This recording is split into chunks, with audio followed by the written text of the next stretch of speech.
బండారు పద్మావతమ్మ మరణం నాటక రంగానికి తీరని లోటు.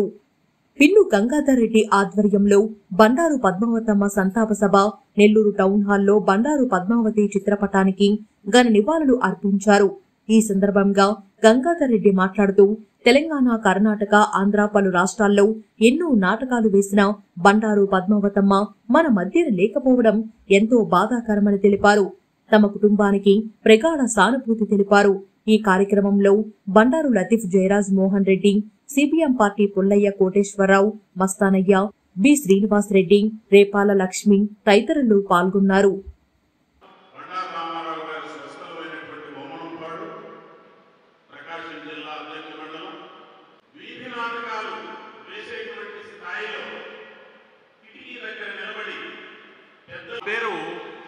మాంచాళికాదేవి, ఆ అభినవ మాంచాళిక బంగారు పద్మగారు అని చెప్పి నాటక రంగ యవనికపై ప్రదర్శించినటువంటి అయితే తోటి కళాకారులతో ఉన్నటువంటి మిత్రత్వంలో ఎవరికైనా ఇబ్బంది అయినప్పుడు స్పందించేటువంటి తీరైతే ఆమె చనిపోయి ఉండొచ్చు. కానీ ఈ భూమి మీద వారి కుటుంబంలో వారితో సాంగత్యం ఏర్పడినటువంటి రేపాల రమణ గారు, రేపాల సుశీలమ్మ గారు, అదేవిధంగా మామ శ్రీ బండారు రవికుమార్ గారు, కళాభిమానులకి, కళాబంధువులకి నా నమస్కారాలు. ఈరోజు బండారు పద్మమ్మ గారి సంతాప సభకి టౌన్ హాల్లో అందరూ కూడా రావటం జరిగింది. ముఖ్యంగా బండారు పద్మమ్మ సంతాప సభ కార్యక్రమం ఇక్కడ ఇలా జరగద్దని నేను కల్లో కూడా ఊహించలేదు. ఎందుకంటే ఆరోగ్యరీత్యా బాగలేదు, కానీ మెరుగైన వైద్యం కోసం మద్రాస్కి పంపించింది కూడా నేనే. 1కి 3 సార్లు వెళ్ళి అక్కడ డాక్టర్లతో కూడా మాట్లాడాను. మేమైతే మెరుగైన వైద్యం ఇస్తున్నాము, చూస్తున్నామని చెప్పారు. నేను ధైర్యంగా కూడా ఉన్నాను, ఏం కాదని ఇచ్చారు.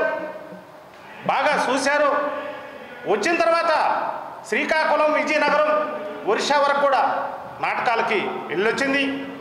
వచ్చిన తర్వాత మరలా యథాస్థితిగా ఆ యొక్క జబ్బు తిరిగేసింది. నెల్లూరు ధర్మ హాస్పిటల్లో నేనే చేర్చాను.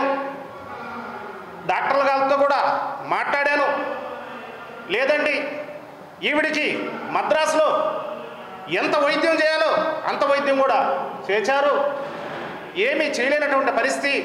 సారీ, ఏమనుకోవద్దని డాక్టర్లు చెప్పడం కూడా జరిగింది. కానీ ఏది ఏమైనా పుట్టుకతో కూడా విష్ణు, ఈశ్వరుడు, బ్రహ్మ ముగ్గురు చనిపోవటం కూడా రాయటం జరగద్ది. దాన్ని ఎవరం కూడా ఏం చేయలేని పరిస్థితి. కానీ అటువంటి కుటుంబం బండారు కుటుంబం అంటే బండారు రామారావు కావచ్చు, బండారు సుశీలమ్మ కావచ్చు, బండారు రవికుమార్ కావచ్చు, బండారు పద్మమ్మ గారు కావచ్చు, వీళ్ళంతా కూడా పూర్తిగా ఈ యొక్క కళారంగానికి అంకితమైపోయినటువంటి కుటుంబం అది. అటువంటి కుటుంబం ఇంత తొందరగా ఈ యొక్క రంగాన్ని వదిలి వెళ్ళిపోతారని నేను కల్లో కూడా ఊహించలేదు. ఎందుకంటే గత 15 సంవత్సరాలుగా వారింట్లో జరిగేటటువంటి 7 కార్యక్రమాలు బండారు రామారావుది కావచ్చు, బండారు రవికుమార్ది కావచ్చు, బండారు సుశీలమ్మది కావచ్చు, ఇవన్నీ కూడా మీరు రెడ్డి గారు, గంగాధర్ రెడ్డి గారు మీరు దగ్గర ఉండాలి, మీ చేతుల మీదుగా చేయాలి. చిన్న వయసు అయినా కూడా అదేందో నాకు మీ దగ్గర పెట్టుకొని చేయాలన్న ఆలోచనతోనే నేను నీ దగ్గరకు వచ్చానన్న ఆఫీసుకు కూడా అనేక సార్లు వచ్చి పద్మమ్మ ఆ కార్యక్రమాలన్నీ కూడా జరపడం జరిగింది.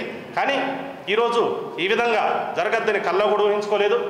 ఈరోజు జిల్లా వ్యాప్తంగా వచ్చినటువంటి కళాకారులకి, కళాభిమానులకి, కళాబంధువులకి, పత్రికా సోదరులకి, మీడియా సోదరులకి, వారి బంధువులకి అందరం కూడా చేతులు జోడించి నమస్కరిస్తూ సెలవు తీసుకుంటున్నాం. మరెన్నో వీడియోల కోసం మా ఛానల్ ను సబ్స్క్రైబ్ చేసుకుని పక్కనే ఉన్న బెల్ ఐకాన్ ని యాక్టివేట్ చేసుకోండి.